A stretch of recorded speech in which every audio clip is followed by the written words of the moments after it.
Media మిత్రులందరికీ నమస్తే.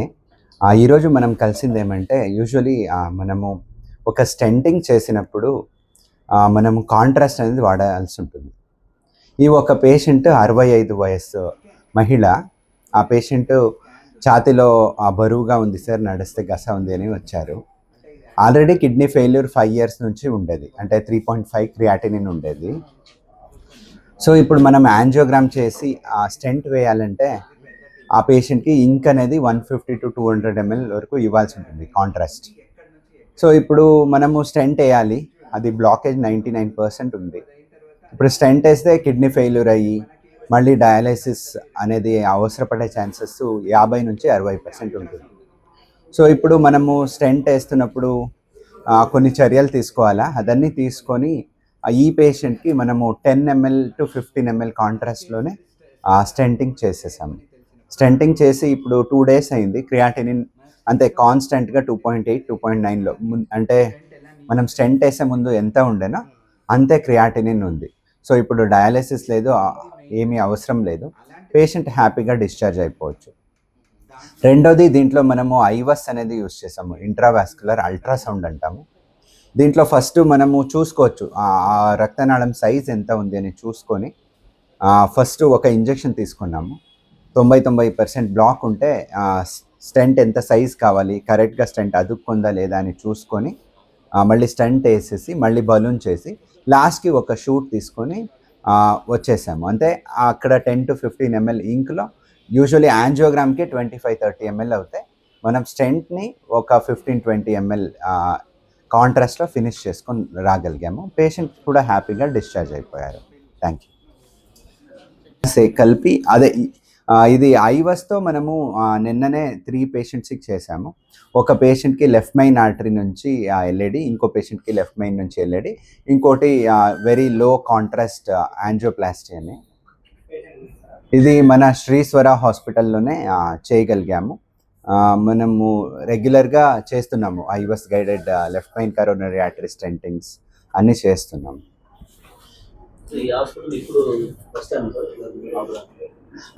ఇక్కడ ఇదే ఫస్ట్ టైం మనము ఇలాంటిది చేసినది. దీనికి ముందు మనం నార్మలీ స్టెంట్ వేసేవాళ్ళు, ఈ టైము పేషెంట్ అన్ని కండిషన్ చూసుకొని జాగ్రత్తగా విత్ ఐవస్ చేసుకున్నాం. ఫస్ట్ టైమే చేసినది. అందుబాటులో ఉన్నాయి, ఇక్కడే అందుబాటులో ఉన్నాయి.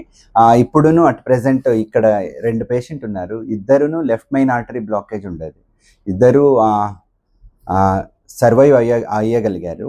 ఒక పేషెంట్ కంటూ మెయిన్ రక్తనాళం బ్లాకేజ్ 90%, ఇంకోటి 100%, ఇంకోటి 90, ఇంకొకటి 90 ఉంటే, గుండె బడిత కూడా 35-36 ఉంటే వెంటిలేటర్ పైన పెట్టుకొని స్టెంట్ వేసాము. ఇప్పుడు వెంటిలేటర్ తీసేసాము. కొంచెం ఇన్ఫెక్షన్ ఉంటే హీస్ డూయింగ్ వెల్.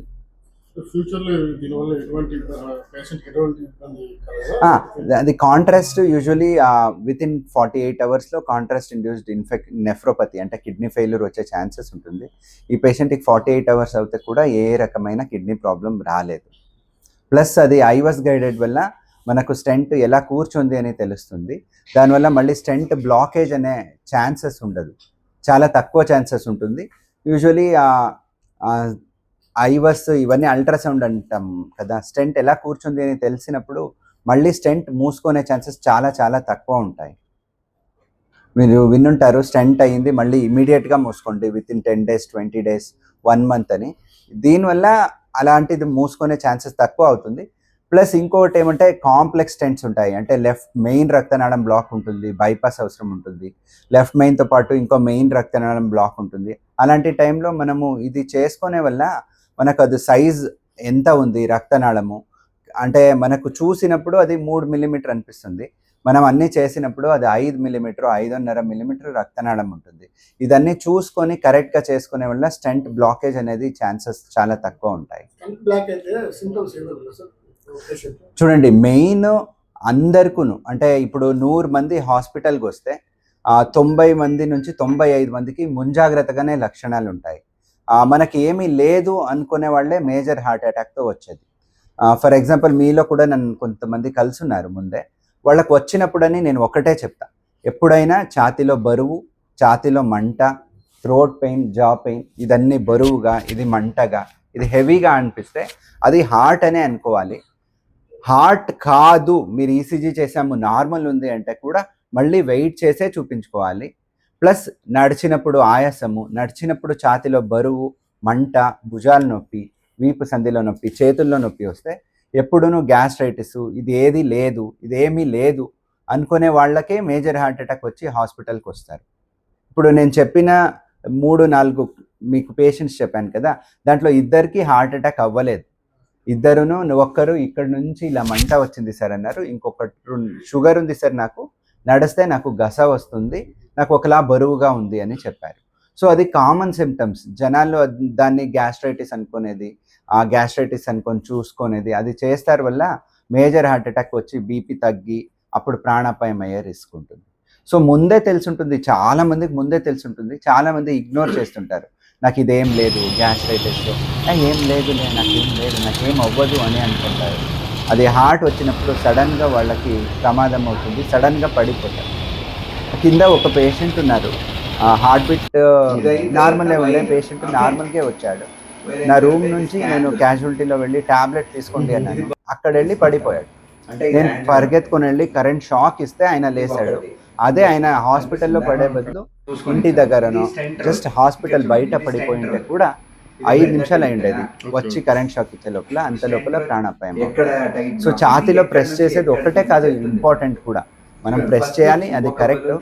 సడన్గా పడిపోయే వాళ్ళు యూజువల్గా వెంట్రిక్యులర్ టెకికార్డియా అనేది హార్ట్ అటాక్, దానివల్లే ప్రాణాపాయం అవుతుంది. అప్పుడు ముందు అల్ట్రాసౌండ్ ఇవ్వాలి, లేదా గుండె బడిత చూసి తక్కువ ఉంటే ఇంజెక్షన్ ఇవ్వాలి.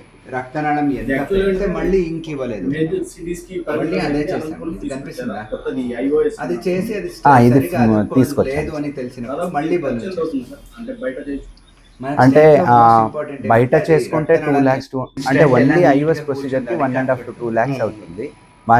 మనకు 90,000కి వచ్చింది అది ఇన్స్ట్రుమెంట్, మేము 90,000కే చేసాం. స్టెంట్ అన్ని వదిలేసి ఆ ఇన్స్ట్రుమెంట్ అనేది మనకు 89,000కి వచ్చింది, మేము 90,000కే చేసాం. అంటే ఏమీ తీసుకోలేదు మేము దానికి ఎక్స్ట్రా ఛార్జెస్.